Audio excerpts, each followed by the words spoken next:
વડોદરામાં smart city પ્રોજેક્ટ્સની સમીક્ષા બેઠક યોજવામાં આવી હતી, જેમાં શહેરમાં ચાલી રહેલા વિવિધ વિકાસ કાર્યોની પ્રગતિની સમીક્ષા કરવામાં આવી હતી. આ બેઠક દરમિયાન નવા નિયુક્ત ડિરેક્ટર્સનું સ્વાગત કરવામાં આવ્યું હતું. સ્માર્ટ સિટી મિશન હેઠળ મોટાભાગના ક્રેપેક્સ પ્રોજેક્ટ પૂર્ણ થઈ ચૂક્યા હોવાનું જણાવવામાં આવ્યું છે, જ્યારે હવે જાળવણી અને ટેકનોલોજી આધારિત સેવાઓ પર ભાર મૂકવામાં આવી રહ્યો છે.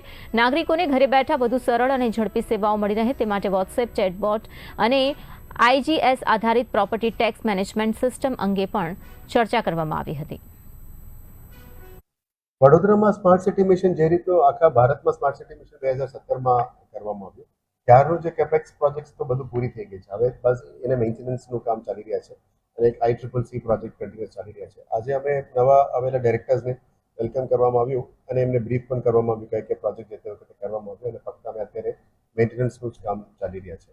પણ આવનારા દિવસોમાં થોડું વધારે અમે સારું કરવા માટે બે વસ્તુ ઇન્ટ્રોડ્યુસ કરવા માંગીએ છીએ કે વડોદરા શહેરમાં મહાનગરપાલિકામાંથી પબ્લિકને ડાયરેક્ટ રિલેટેડ સર્વિસીસ કેવી રીતે પહોંચાડી શકાય, એટલે એક વોટ્સઅપ ચાટબોટ સર્વિસ શરૂ કરવા માંગીએ છીએ, જેથી કરીને પબ્લિકને અહીંયા સુધી ના આવવું પડે અથવા વોર્ડ ઝોનમાં તો જઈ શકે, પણ ડાયરેક્ટ ટેકનિકલ સર્વિસીસ લગભગ 42 ઓનલાઈન સર્વિસીસ અમે અત્યારે આપીએ છીએ.